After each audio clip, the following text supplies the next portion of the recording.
Hi everyone, so I'm going to talk in English because that's the new fashion today. Bear with me. Thank you so much for inviting me. Today I'll talk about, like Alfredo said, how to find and prepare your speakers. Can you raise your hand if you're an event organizer? All right. Yeah, I would say you are informed. Okay. Should be good. So introducing me very quickly, I'm a developer, but I'm also an event organizer. I'm a creator of Conferences, which some of you may know. The next one being on Monday about Go. I was also at the beginning of TEDx Paris, the French version of TED, which was a great experience. And I also did lots of smaller events like meetups, hackathons. So what I will say today is not specific to any of them. I try to have takeaways and lessons that can be applied to any event, whether it's a 50% meetup or 1,000 people conference. So what is the issue about preparing your speakers?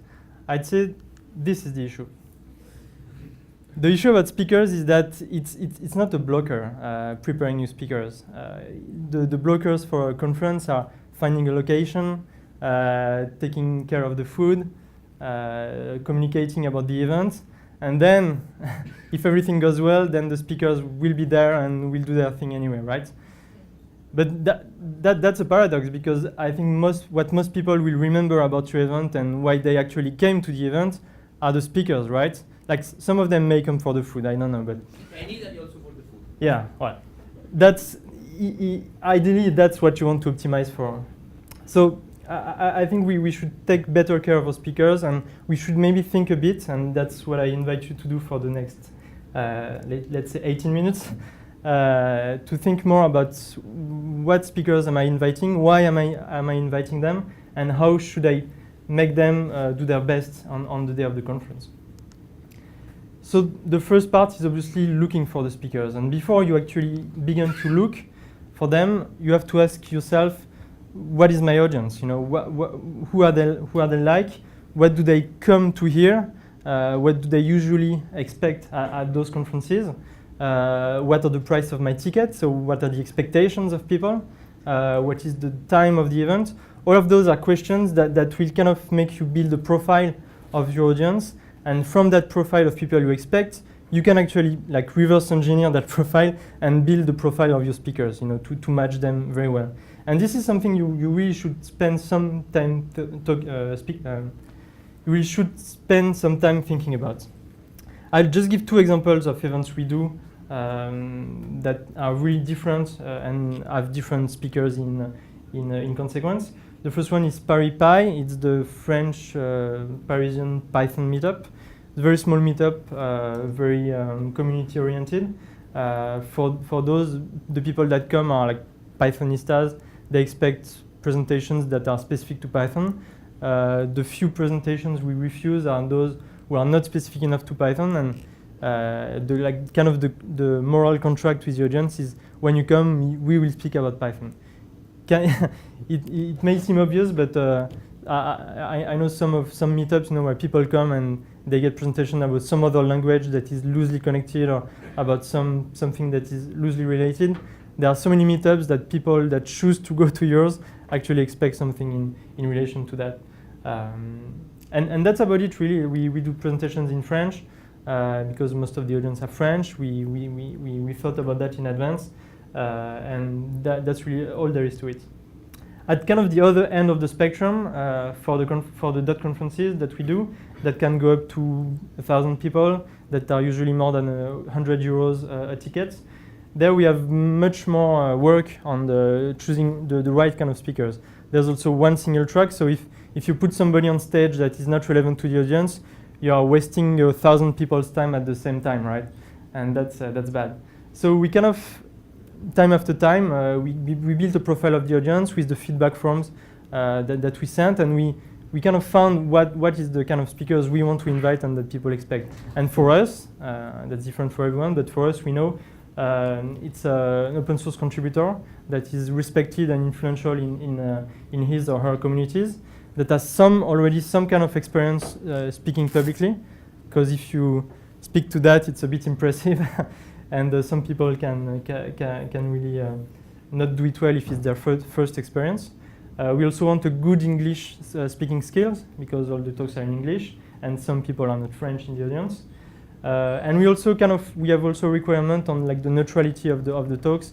We don't want to invite people that are too closely connected to one company or that are known, to do product pitches about their own software, because that's also something that people don't come for. So this is really all about like reverse engineering the profile of the audience and catering to their needs. So there are two main ways of finding speakers and inviting them. The first one is obviously CFP. I know most of you have done it. We do it also. The CFP work really well for events that have lots of tracks or that are very community oriented, whose goal is to feature members of the local community, and that's great. There are a few ways, to make your CFP successful. I'll just list some of them to give you ideas. Use aggregators, where they reference all the CFPs, and I know most speakers actually look for them to see where they could present. So they're useful. Obviously, talk about it on Twitter. Talk about it to your attendees. If that's the people who might be talking, then you should communicate heavily about your CFP. Mention it on stage. When somebody comes, does a good talk, you should say, hey, so this person just replied to the CFP and did a successful talk. You could be the next one, so next time think about that. Two other things that we like to do is to do a year-round CFP, which means not to close the CFP ever. Just leave it open all the time, and if people think about something, they will just submit it, and you can take that for the next event. But there's no reason, like there can be deadlines obviously, but there's no reason why you should close the CFP, I think, to people. The other thing is to do reverse CFPs, which are CFP where people can actually propose new speakers, not themselves. And that is useful, to also to get idea from the audience of who might they be interested in having at the event. So all these tips are good to have a better CFP. Kind of the other way to invite speakers is to reach out to them and to email them. You should do that in a few cases when nobody answers to your CFP. That happens. But mostly when there are not many slots at the conference, and if you did a CFP, you would have so many answers that you would turn down most of them. This is why for dot conferences we don't do any CFPs. We have only about 10 slots for each conference, so it will be quite useless to do CFP. Another reason is also when you did the exact profile of your audience and you want to be really precise in the kind of speaker you invite, then the only way to actually get them is to reach out directly. The dangers of CFP, of inviting people, is that it's much more difficult and it puts lots of pressure on yourself actually. What people can think is that you might have some biases. You might invite your friends on stage, for instance. you might not do diversity well enough. So it's really something that goes hand in hand with your public image and with your reputation. If people trust you, they come at the conferences. They come at the conference. Maybe the speakers haven't been announced yet, but they already bought their tickets. That's because they're actually putting their trust in you and in your selection process to bring them something that they really care about. So it's really all about maintaining your image year after year by continuing to do a good work of inviting people. I also want to say that when we talk about diversity, it's not only about gender, right? Having all genders represented is obviously a very important thing, but I think we also have to care about am I inviting a good diversity of like newcomers, of old-timers in the community. I see many conferences where all the presenters are maybe under 35 years old. That's great, but maybe people much older people that have been programming for 40 years. I think they also have some interesting things to say to us, and we should learn more from them. It's okay. I don't want you to look at the screen all the time, so when I say something important, I have a blank slide. So you should. You don't want to be recorded. Right. No. And also, so diversity also in terms of backgrounds. Having only people from large companies maybe will give some bias to your event. So having people that are freelance, that are independent, that don't have a job, that are from big companies, that also can increase the diversity of your event and make it a better event overall. Oh. The next thing I want to talk about is about preparing them. Once you have the speakers, they are going to talk in a few weeks, in a few months. How do you make sure they are successful and they enjoy the event? The one thing I think you have to think about the most, and most of what I will say afterwards is really in service to that, is that you have to, if you put yourself in the skin of your speaker, you really want to do one thing, and that's reduce the stress. The stress of the speakers will happen 100% of the time. I'm stressed now. It's useful because it makes you prepare your talk a bit better, and if the speaker is a bit stressed, that's good because he will do a better job. But that's also very dangerous because he can really melt down on stage. He can forget some stuff and can really destroy a otherwise good presentation because he's just stressed, maybe for no good reason. So your job as a conference organizer is really mainly to reduce the stress and to make the speaker as comfortable as you can on the stage. So there are many ways to do that. For instance, giving a good brief to the speaker is really the stepping stone of everything. You know, how long will the talk be? What will be the language that is expected? What is the length of the event overall? What is the kind of atmosphere? You should send him some previous videos so that he or her can have a glimpse of the atmosphere of previous years. What will be the timing of the event? Will his fees be reimbursed? What about the travel? Anything basically that you can tell him about the event that will reduce, the questions and the unknowns will be good just to set a good base with the speaker. Then comes the question of picking a topic, which can also be a big source of stress for many speakers. What should I talk about? That's also your job to tell, what are the talks that worked well last time, what you think attendees expect this time, what the feedback form suggested as topics. All of that is useful to really be an advice resource for the speakers. Then comes the moment of doing drafts, outlines. It can be a really important moment for just throwing some ideas around. I might think about that. What do you think about that? And then it's your job to put yourself inside the audience and basically give some feedback. If I was the audience, I would feel that. So now that talk is too technical or not technical enough. It's really up to you to know your audience and to know how they will react, so that the speaker can tweak his draft and choose a good outline and a good flow of ideas. Then the rehearsals. It's extremely useful to rehearse your talk before, obviously. With TEDx Paris, which is maybe on the extreme of the scale, we did up to 7 rehearsals with the speakers, most of them in person. So you can imagine that after 7 times running through the talk, doing comments, the moment they came on stage, they were quite prepared. And if you watch any TED Talks, that really shows most of the time when it works. Obviously, 7 times is a bit extreme. Just doing once over Skype is usually, 80% of the benefits will be there with just one rehearsal. But this is really something, if you have the time to do it, it's probably the single most return that you can have on your time is to just do one rehearsal over Skype. Also giving them some advice on how to speak well in public and how to do the talk. It's not about coaching, like if you can afford some media training for your speakers, good for you.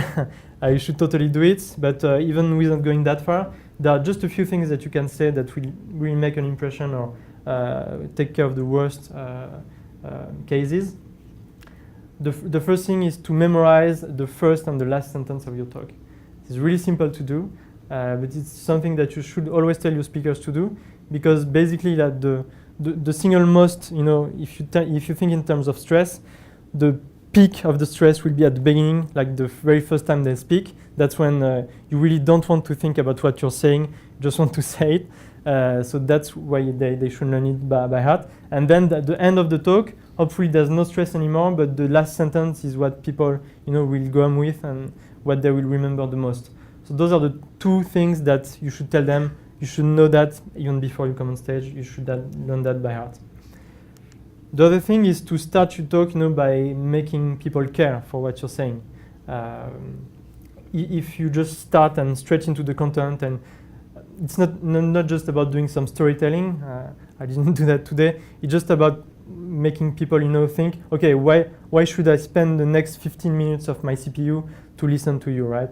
And that's really important. And sometimes speakers tell about really interesting stuff, but they didn't make people listen at the beginning, right? And people are on their laptops, they are doing something else. You really have a job to really capture people's attention. And that's the job of the first maybe few minutes. That's why you see some successful talks start with, when I was there, I did that, and so that's something you can relate to. Some people start with jokes just to make everybody laugh and look at the screen, and then you get them. There are many things you can do, but basically, yeah, to make people care. Something I forget to do all the time is to smile. Can really help. Be funny, interact with the audience. Basically stay a human being. You're not, a robot presenter. You are a human like people. So that's really simple to do usually. Repeat. That's not translated, but rehearse. Basically, it's the single most important thing you can advise the speakers to do. Do rehearse your talks with your colleagues at work. Do it to smaller audiences. Get feedbacks. Usually, that's what will get better talks. Quick words on the logistics. May seem dumb, but some speakers are really stressed out about when I arrive at the airport. Is there a taxi waiting for me? What is my hotel? That's not strictly related to the talk, but that can just be part of the overall experience for the speakers. And you also want to make that easy and stressless too. The diner, when you can do that, it's good to, with all the speakers before the event, to kind of build a group of friends, basically. This has many benefits. They won't feel alone in their talks. There will be kind of a camaraderie spirit to the group. They will help each other. Sometimes in a group, or most of the time, you will have experienced speakers, you will have less experienced speakers. If they talk between them and they give advice to each other, that's less job for you. So it's always a very good and important moment to have them talk together and have kind of a friendship created. Then, the day. What can you do on the day of the event to make it even better for speakers? The first thing is obviously to welcome them when they arrive at your event. Ideally, if you can have somebody whose only job is to take care of the speakers, that's really good because they know that they have somebody, they can ask their dumb questions to, or they can be helped. If you have a backstage area, they can put their stuff. They can be quiet before they talk. It's really a succession of small things, but if you do all of them right, you really get to like a different atmosphere, and the speakers really feel that you're actually taking care of them, and that in turn creates more confidence on the stage. Something else is obviously the technical side. We have someone on the screen. I don't know who it is, but he seems to be at all the conferences in Paris. So. Setting up the slides for them can be also like a big source of stress. Will my slides work? What about the screen? What about the mic? All of that you really want, if you can, to take care of that for them. It's not a worry. I will take care of it, and your only job is to do a good talk. As you approach, like the final minutes and seconds before the speaker is going to take on stage, you also have to know that his or her stress level is skyrocketing, right? So those minutes before the conference are really the moment where you don't want to be any distraction, and nothing about plugging cables in should be there at this point. Then, if you are the MC, or if you are the previous speaker, sometimes what you want to do is to introduce the speaker. One good thing is to do his bio a bit, so that he doesn't have to reintroduce himself. Then it's always weird to talk about yourself. So if you can present the speakers by saying the few things that attendees should know about him or her, that's always good. What you should also do, what I've seen at a few events, is where sometimes the MC can spoil most of the talk. So yeah, the speaker is going to talk about that and that, and that it's interesting because that, and I also think so. Now please welcome, and you've done half of the talk already, right? So that's never good. Your job as a presenter, if it's you, is just to build up the hype for the speaker who's coming, to make people applause when he comes on stage, and not spoil anything. And then when the talk is done, sometimes you have Q&A, and that's kind of also the last moment the speaker will be on stage. Is the last impression he will make on the audience as well. So you also want to prepare that and make him or her feel good about interacting either with yourself if you're the one asking the questions or with the audience. So just also thinking about how will my Q&A time be structured? Will I filter the questions? What we usually do at conferences is to ask the speakers what they want us to ask them. And most of the times it's things that didn't quite fit into the talk, but they think are still relevant for people. So it's not about like gotcha questions or tricking them or in any way. It's really about making them appear, even more experts on their topic, making them share, maybe plugging some personal stuff. But it's really the last impression that we make. So try to prepare that. And with that, I do a very good transition to main questions if you have any. Thank you very much.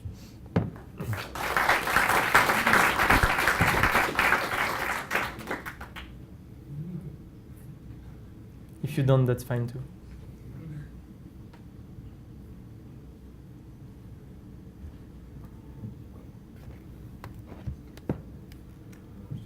Thanks. One question. How do you get feedback after your event? Because I have organized few and there's few the advice. So yeah, what we do is we've tried a few things. We tried to send a very short form to people, and the answer weren't that great.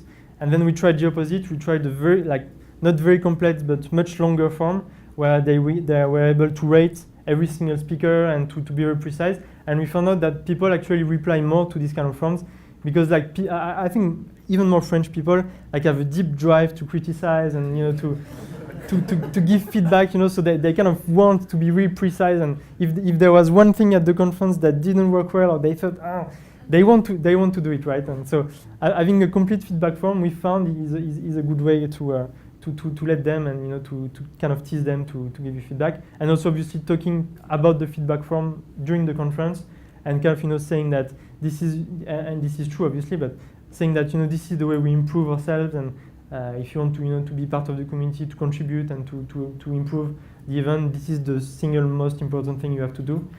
And basically between those two things we usually have maybe 10 to 25% of the audience that comes and answers the feedback form.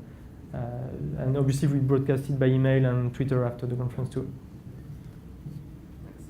And we will show you another way to get feedback from people at the end of this event. So, see.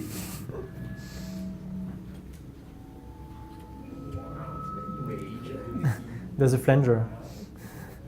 And after choose your speakers, how do you make them come to your conference? Because if you choose a name, you want him to come, or you make them come to your conference?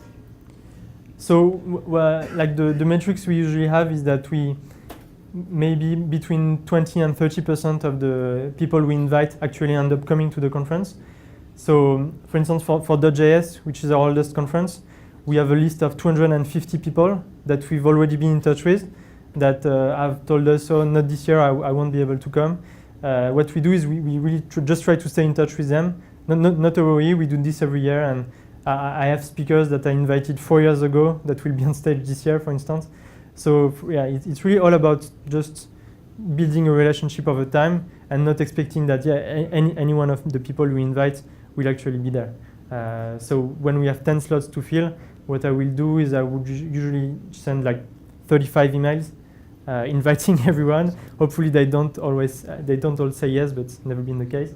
And another useful thing is we need to kind of as you grow your previous speakers alumni basically, to get intros by them to the new speakers you want to invite. That also like kind of augments a lot the response rate. If you, this speaker told me I should invite you, or even being introduced via them, is also a good way to have more people come. But like some people have been inviting for 5 years.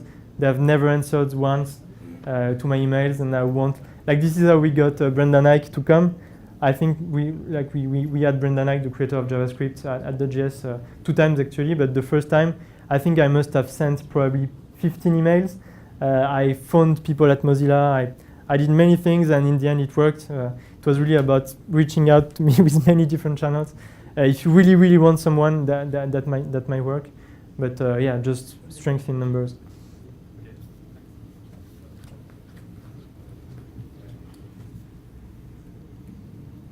Did you have any?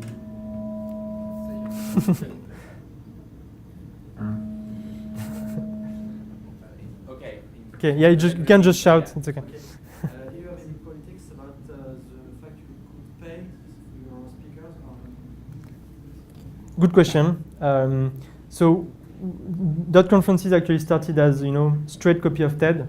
I stopped doing TEDx Paris and I started .conferences at the same time. It's TED applied to technology, basically, to developer events. And we follow most of the tech guidelines. One of the tech guidelines is never pay your speakers. And it might seem good for us to follow, but they actually thought a lot about this. And what they've seen is that the speakers that come and that have been paid don't usually have different incentives to come and talk, right? If all of you speakers are there because their primary motivation is just to share the ideas they care about, that will create kind of a very different vibe, and I think better speakers overall, which is why it's like maybe 5% of the speakers we invite ask us, will I be paid? We obviously always say no, and of those, probably less than half said, sorry, like either I'm too busy to come if I'm not paid, or yes, I'll come anyway. That you really have also like a professional speaking circuit where people are paid and they go to companies, and if that's your case, like that's fine, right? It's just different. When I talked about reverse engineering the audience, it's just a different kind of talk that you want to have. So for events, it doesn't work to pay the speakers. What we do though is that we pay, for all of their expense. We pay them many nights in Paris. We always do the events on Fridays or Mondays, so they can enjoy the weekends in Paris. It's not really a question of expenses for you, because like we probably spend more than 2,000 euros for each speaker at our event, so we could pay some of that to them. It's more about having the right people on stage and filtering those who only want to be there if they are paid. Do you have any tips about dealing with haters? Do you prepare for that? Because there are always deal with that. I learned how to. I replied a few times, to the trolls on Twitter, and my own way to dealing with it now is never answer. If you have a troll on Twitter, we just won maybe just a few days ago. It was someone on Twitter completely with like a burqa or I don't know, and was ranting about one of the lineups. You can never win those kind of confrontation. So the best way is not to engage. Just still take them into account, because some of the times they're right, even if they say it the wrong way. But just basically, never answer to that, never go into that. Questions? Hi, thank you for the presentation. Thanks. When a speaker is a beginner, not very experienced, how do you know that he or she will be a good speaker? So you never quite know. I think every successful conference has to take some risks. If you have many good experienced speakers and then a few beginners, what I said about building a group of friends, and what we see at our conference is sometimes the experienced speakers are mentoring the new ones. They rehearse between them a couple of weeks before the conference, and they feel really much better about rehearsing between them than rehearsing with you. Because sometimes, the event organizer, you intimidate them in some way. Mixing speakers is a good way to improve the level. being transparent also about, you know, how big the audience will be, how big the room will be, and just we do a few Skypes with all of our speakers before, and just speaking with them, you can kind of guess also, you know, if they're really comfortable on the stage or if they're really extremely introverted and even just have difficulty speaking with you on Skype. You can guess that they probably won't be, you know, very, very good speakers. And I'd say that speaking is not really only about the size of the audience. People think that it's much more complicated to speak to 1,000 people than just to like 20 people. Not true at all. It's really the same. At our events, what we do actually is that we have, you know, very bright lights on the stage, and when you're on stage, you don't see any of the audience. Maybe the first row, and that's all. So it's really just the same. You know, you're talking to the void, and it's really the same as if you're talking to 20 people. So when people say to me, I've never spoken to such a large audience, but I've done meetups, I've done internal talks on my company, that's usually more than enough. That means that it's already somebody that has thought about, yeah, how should I talk, and has some experience. If someone has never done any public speaking before, I think starting at meetups, you know, where the stakes are lower, is completely fine. But just like telling them that's all right, you know, just rehearse your presentation, do the presentation to your company. You will have honest feedback from people that know you. That's the best way, you know, to kind of start off. Thank you. One question? Okay. Can you? No, mine? Okay. One, two. We try to do some decoration on the stage in order to the speaker feel like home or something like that. We've been bad at this historically. We've tried to improve in the last few conferences. I've not seen that it's a big factor with the speaker. It's more a big factor with the videos. We've had some videos in the past where like just the speaker floating around with black background. That's not really pretty. So I'd say the stage we do it mostly for the videos, but I've not seen that it's a major factor in the speaker's preparation. Thank you very much.